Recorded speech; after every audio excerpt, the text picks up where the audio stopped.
For more on last night's debate, I'm joined by Caitlin Huey-Burns of Real Clear Politics. The Washington Post, Caitlin, called this quite simply a dark turn for presidential politics. You and I were discussing the tension that felt palpable, really the nation over last night. So first then to the issue du jour, the tape, and how it would be addressed. Hillary Clinton largely seemed to pass, at least at a first attempt offered to her to discuss it.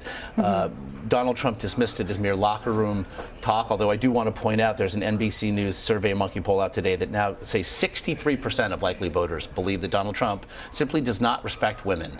Was his answer then last night enough to dissuade that? No.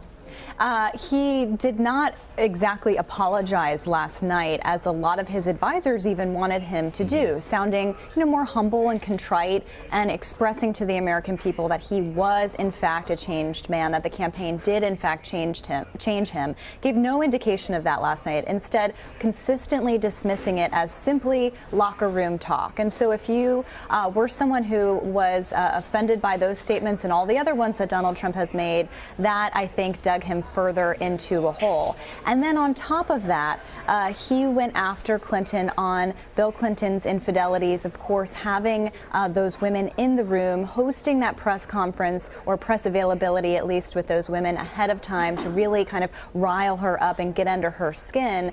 That tells you everything you need to know, I think, about how Donald Trump is approaching these next 30 days, appealing to his base of support, making no indication that he is going to expand or wants to expand his base of support.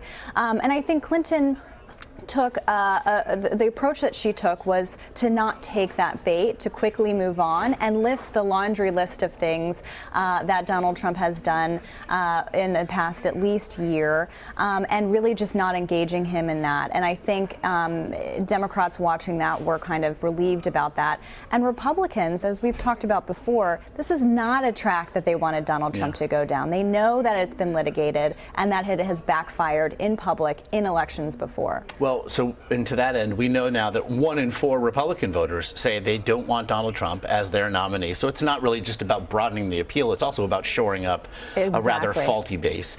Also, with regard then to the leadership, we saw them really leaving the campaign en masse in the 24 hours prior to this debate. And I wonder if, as there are even questions today if it will continue, if it doesn't speak to some greater idea, this leadership skittish about the idea of a President Trump, perhaps, that would see the power of the presidency, it would seem, as we heard him in 2005, capturing the idea of celebrity, that somehow power means getting to do whatever you want. And I think that was one of the most significant parts of that tape was, I can get away with this because I'm famous. I think that has really large implications when you're running for president, of course.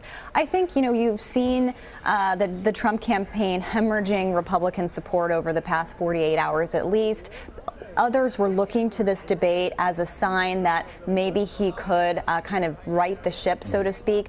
I don't think that he gave them necessarily confidence of that, although there were some Republicans who thought that he did do well in this debate, going on the attack against Clinton on a variety of issues that he missed in the first debate. The problem is the cloud over this debate was the videotape, the audio tape. And so this is still the conversation today because he didn't put it behind him.